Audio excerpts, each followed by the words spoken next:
I am very privileged today to be speaking with a 26-time Canadian Country Music Award winner. He's a multi-time Juno nominee. He is the only two-time Global Artist of the Year by the Nashville Country Music Association. His foundation, the Gord Bamford Foundation, has raised over $4 million for charitable causes across Canada. And his son last season was drafted by the Kamloops Blazers in the 7th round. It is, of course, Gord Bamford. Gord, how are you doing?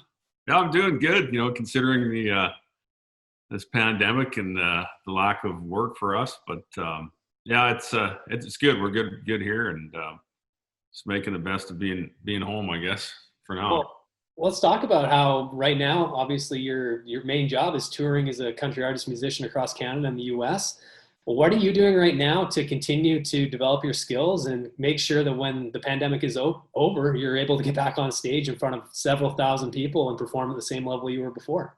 Yeah, well, ironically, I mean, I took last year off because we were in the studio and cutting a whole bunch of new music, and so I had like 40 new songs ready to go, and we got out on this redneck tour, which was across Canada. We had 45 shows booked, and we got 3 of them in, and we stopped. So I haven't been doing a lot other than we kept pretty busy with the drive-in stuff. We did what we could do to keep the band and crew working up through the summer, and we did a few little things within the parameters of what we could do, I guess. And I think I stayed busier than most people, but that was a lot to do with just keeping the team that we have working. I've had the band and crew with me for some 13 years, so to keep them busy and doing their thing was important. Obviously now, the last month, we haven't been able to do anything. So just, trying to keep, our skills up to playing a bit around the house and writing a few things here and there, but mainly just been hanging out, with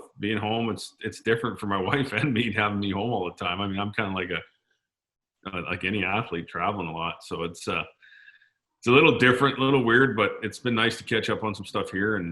But I'll be honest with you, I've kind of had enough of it. I'm ready to get back to work and get this thing over with. Oh, Gord, it's Christmas time now. It's December 1st. Have you got all your Christmas shopping done with all this extra time? Yeah, well, that's going to be Thursday's project, I guess, for doing that. So, we love Christmas. It's our favorite time of year. So I just got the snow and stuff off the lake. I wasn't sure I could get out there with the tractor, but it worked out. So I got that done a couple of days ago. So we got some sort of rink around here to play on. So. Well, that's good for your son, Nash, who, of course, last season was the 7th round pick of the Kamloops Blazers. And let's go back to your experience with hockey. What was your experience growing up playing the game, and Yeah. What level did you end up getting up to? Yeah, I loved the game of hockey. I played, right up till junior. Went to a few camps and walk-on camps here and there. But, the game's changed so much. I was more of a, tough guy type, crash and bang and be physical more than skilled, and ended up playing junior B, played in the junior B league, and had a lot of fun. I think, hockey, is at whatever level is important. You meet lots of friends and meet lots of people through it. So I think whatever level you're playing at, it's just, we encourage our kids to do what they love. So for Nash, he's really fortunate, he's skilled and, worked hard and had a really good Alberta Cup, I think was what kind of got him going in the draft. And, what an awesome organization that he's gone to. They've been awesome to work with. And, as when you get drafted, doesn't mean a whole lot. I mean, you're lucky to get drafted, but you got to work hard, and, you're in the system now. So he's actually, the last few weeks, headed out to Penticton. He's out there at the OHA Academy, and he's liking it. And they've kind of got a bubble out there. So I think he's fortunate. He's been training 5 days a week, and they're now playing games within their own they're in their own organization. So, they're doing a good job out there to keep these kids training. And I know other places they can't even play. So yeah, he's working hard, and hopefully he continues to do that. And I know his goal is to play in Kamloops over the next couple of years, and it's up to him. We'll see how hard he works and where he goes, but we're happy he's there, and we're excited for him and proud of him. So we'll see what happens.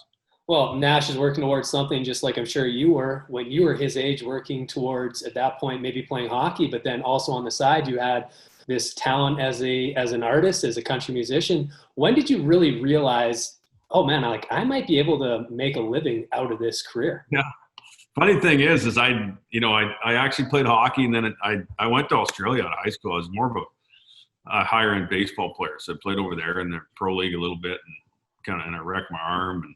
And I wanted to be an athlete. That's what I wanted to do was do something in the sports world, but never really, played music in the 90s and sang and did my thing and seemed to be pretty good at it. But it was never really top of mind for me to, be where I'm at today. It wasn't like I got this dream, and I'm going to make it happen. It was kind of, oh, I guess I'll go do this, and back when I got playing music, it was,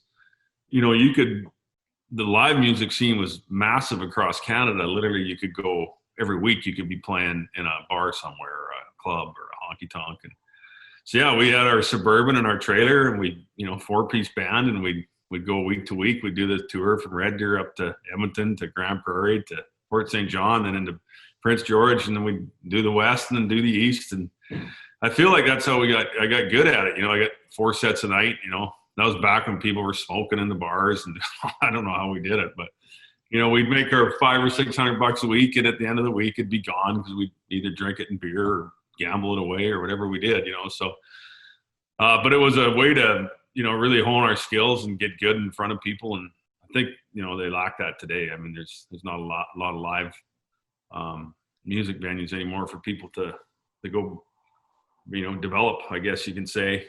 So for me, I was lucky that way. And then I met a guy in Nashville by the name of Byron Hill, who I recorded one of his songs, and he had songs written for George Strait. He produced Gary Allan, and I just actually searched him. He wrote something on the internet about me, and I just reached out to him. And since then, it's kind of been history making. He was a big part of my development as a songwriter. He really taught me how to write songs, and he produced my first 3 or 4 records, and was a really good mentor to me, and he was incredible in that. So off to Nashville I went, and got connected with the right people, and I think that's the key. I think even as an athlete, even as we talk about Nash, like being in that organization, is key, from what I see, and the fact that he's going to have opportunities, and then you do what you can do with those opportunities. It's up to you. So that's, for me, I had a lot of good opportunities along the way, and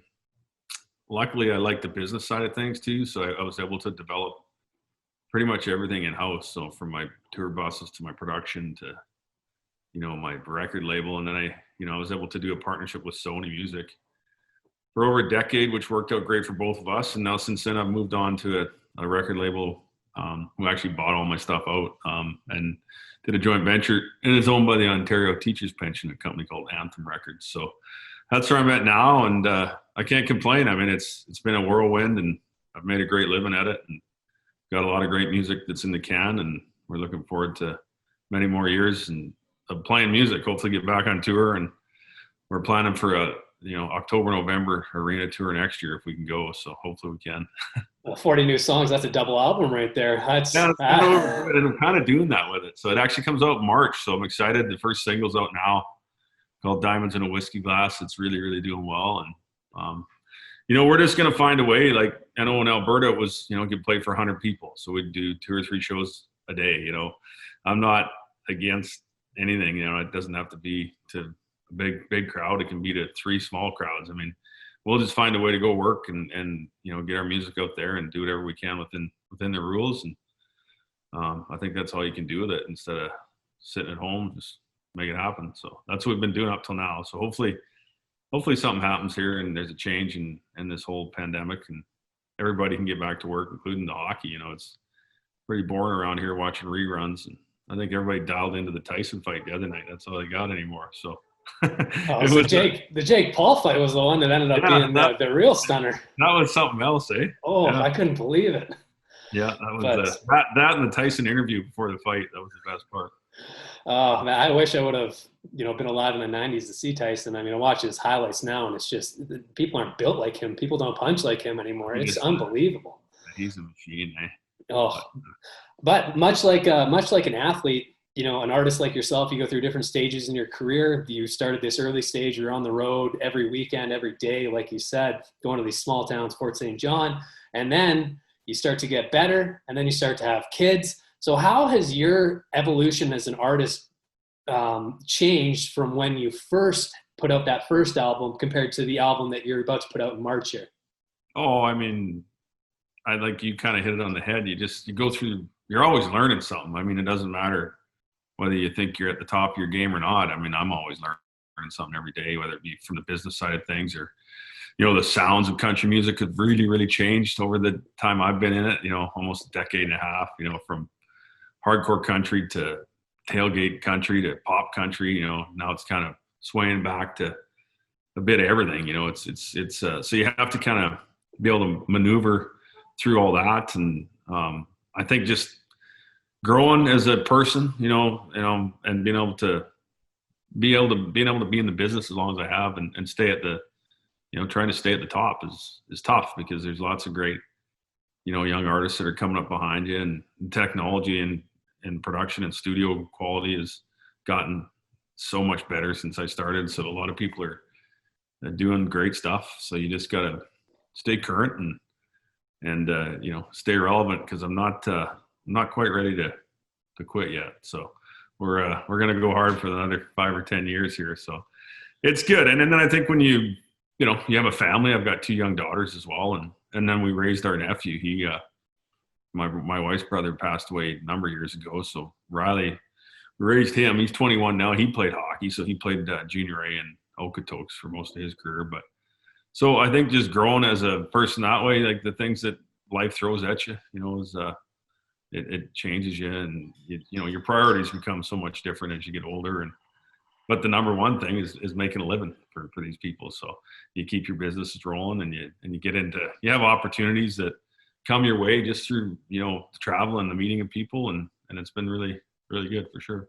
A lot of the people I've been talking to, people like yourself who are, popular, they've been incredibly successful in their career. They always talk about, it's about surrounding yourself with good people. It's about, developing those relationships. And when I look at you and I look at the Gord Bamford Foundation and just how much work you guys do with that organization, how many events you're at, how many charities you're supporting. I mean, it's not really a surprise that, you're one of the most respected people, not just in country music, but I'd say in the Canadian music scene.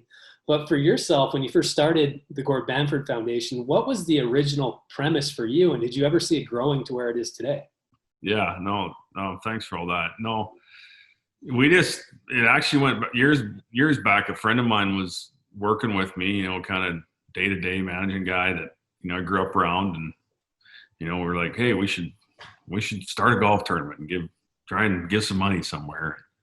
Well, great idea. So we start this tournament in Lacombe, and I think we raised like 75 grand that year. And we're like, wow, people showed up, and it was pretty cool. We had fun. We raised some money, and then it just blew up just from there. Like, it's literally, like I said, over $4 million. And it's just a prestige tournament to get into. People can't get into it. And, but I got a great team that run it. Again, like the great lady that runs the foundation, takes care of it. It's a full-time job now. And then some great organizations we've been involved with. It's really, really youth-driven, children's hospitals, Ronald McDonald houses, Big Brothers Big Sisters. We build multi-use facilities in small towns for kids to play sports, wheelchair accessible parks, stuff like that. So a lot of the foundation stuff I do, I've had experiences in my life, whether it be Big Brothers and Sisters in sports. And our youngest daughter spent time at the Children's Hospital in Calgary, which, changed our life, and seeing what happens there, and just stuff that happens throughout your life that, kind of makes sense to give back. And for me, it's like people buy tickets, and, that's how I make my living. They buy tickets or they buy the music, and it only makes sense to give back to the people. And when you can do that, when you have the means to do that, I think it's really important. And it's something that I truly enjoy, and it's probably the proudest thing that I do, from a human being aspect of things that I get to do. And that's been tough too, though, in this pandemic. We've got all sorts of people we're supporting, and of course, not really been able to have our events that we put on that raise all the money is really tough, and it's tough times. But man, I can't wait to get out of this thing, because I think there's going to be lots of entertainment to be had, and lots of fun to, for me in the business I'm in, to get out and make an impact again. And people are probably going to want to be out, doing that. So, the foundation's been an incredibly good thing for lots of different people across Canada. But I think for me as a human being, is most importantly, it's been really, really good. So it's great. When you think about getting back out, getting to get back on the course for the Gord Bamford Foundation Charity Golf Tournament, going to concerts again, who is somebody that you've been listening to over this pandemic that you really want to see live that maybe you haven't seen yet or you haven't seen in a long time play? I've seen most of them or been around most of them, but um, I like the John Party stuff that he's doing. A lot of even this Morgan Wallen stuff. I mean, it's kind of different than what I would do, but he seems to be really moving the needle. Yeah, the John Party would be a cool tour to be on. Lee Bryce, who I've seen before, but there's a lot of good Canadians out there right now, young ones that are coming up. This Tyler Joe Miller's doing really well with his stuff, and he's hot. And we got a pretty cool announcement coming up next year with the iconic Canadian country artist. That's pretty excited. I'm going to be going on tour with her, so we're pretty excited about the announcement we're going to put out, and we got some music coming out together. So that's the one I think everybody should buy tickets to. Well, Tyler Joe Miller's really cool stories from Langley, BC. He was working on a site.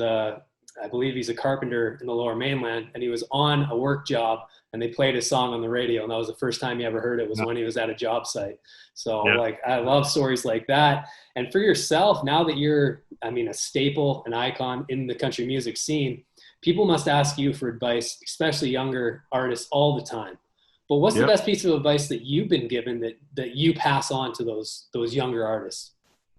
Yeah, I do. I get lots of, it's tough to, I can give them advice from my side, but for me, it's just, I've always just kept it simple. That's kind of what people have taught me is keep everything simple and do what you're really good at. Don't chase the trends, and I found myself doing that a little bit with some of this music over the years, which it's worked, but not like the new stuff is back to what's really worked for me. And I think just staying true to what you do and how you believe in it and is important, and then again, surrounding yourself with key people, the right people, and you'll go through lots of them.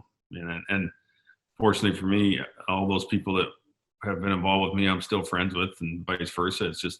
It's a natural transition, is to find the perfect team of people that you have. I actually have a guy now that is running my business that went to Division I school playing hockey down the States. So he got his marketing degree, and he's a hockey guy, and he's been with me for about 1.5 years now running everything. But so he went that route, and it's taken that long to find the right fits, especially in today's world with social media and marketing. It's gotten so different, that a guy like me is good on certain levels, but you get these young guys like Mac, who I got, and he's been killing it. So yeah, just finding the right people is the key, and then the right team of people, and stick to what you're good at.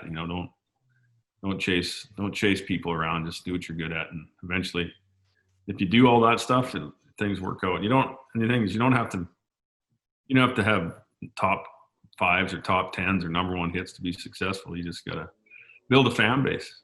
I've always said to myself, my goal had always been to build a fan base of 500 hard ticket sellers or buyers across Canada, so I go anywhere across Canada and sell 500 tickets.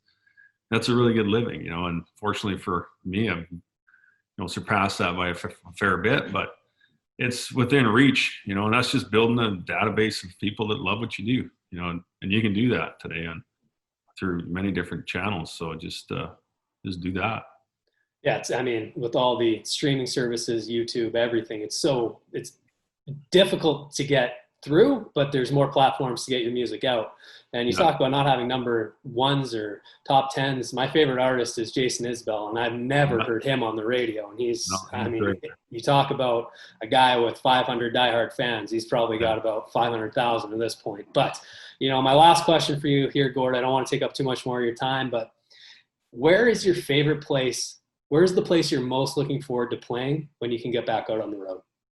I think I love the small rural towns, and that's kind of our plan, is to get out and do more of a broke down songwriter type thing, before we hit this arena tour. But, I love the small town atmospheres, that sort of stuff. And I think they're going to be in need of that. But, the major festivals are great, like Country Thunders, and everywhere is fun, but for me, probably those little rural towns is going to be exciting to go play them. And that was our plan anyways. So get them first and then go from there. I think at this point we're just fortunate. We're just gonna be happy wherever we can go. I think by the time we come out of this thing, it's gonna be, pushing 2 years before, we can get out and play. And you look at a guy like me, I mean, we can survive that, but you really feel for your team, your management, you're a band and your, guitar players and your road management crew. And like, that's all they do. I mean, when you're a musician, it's a lifestyle. It's not typically the music business is a lifestyle, not a get rich business. So, morally and mental health wise, it's hard, not to be able to be out there doing what you love every day, and it'll be great when we can all get back to doing it. And I think we'll all be happy. It doesn't matter where we're at. I think we're going to be happy playing wherever. Well, Gord, thank you so much for taking time out of your day. For those who are listening, his newest single is Diamonds in a Whiskey Glass. He's got an album coming out this March, and look for tickets for a big tour surprise guest. That's going to be going on in November, December. Very, very fortunate to have Gord Bamford on the show today. Thanks, Gord. Have a great rest of this holiday season. Yeah, thanks for having me. Merry Christmas to you and your family and everybody listening there.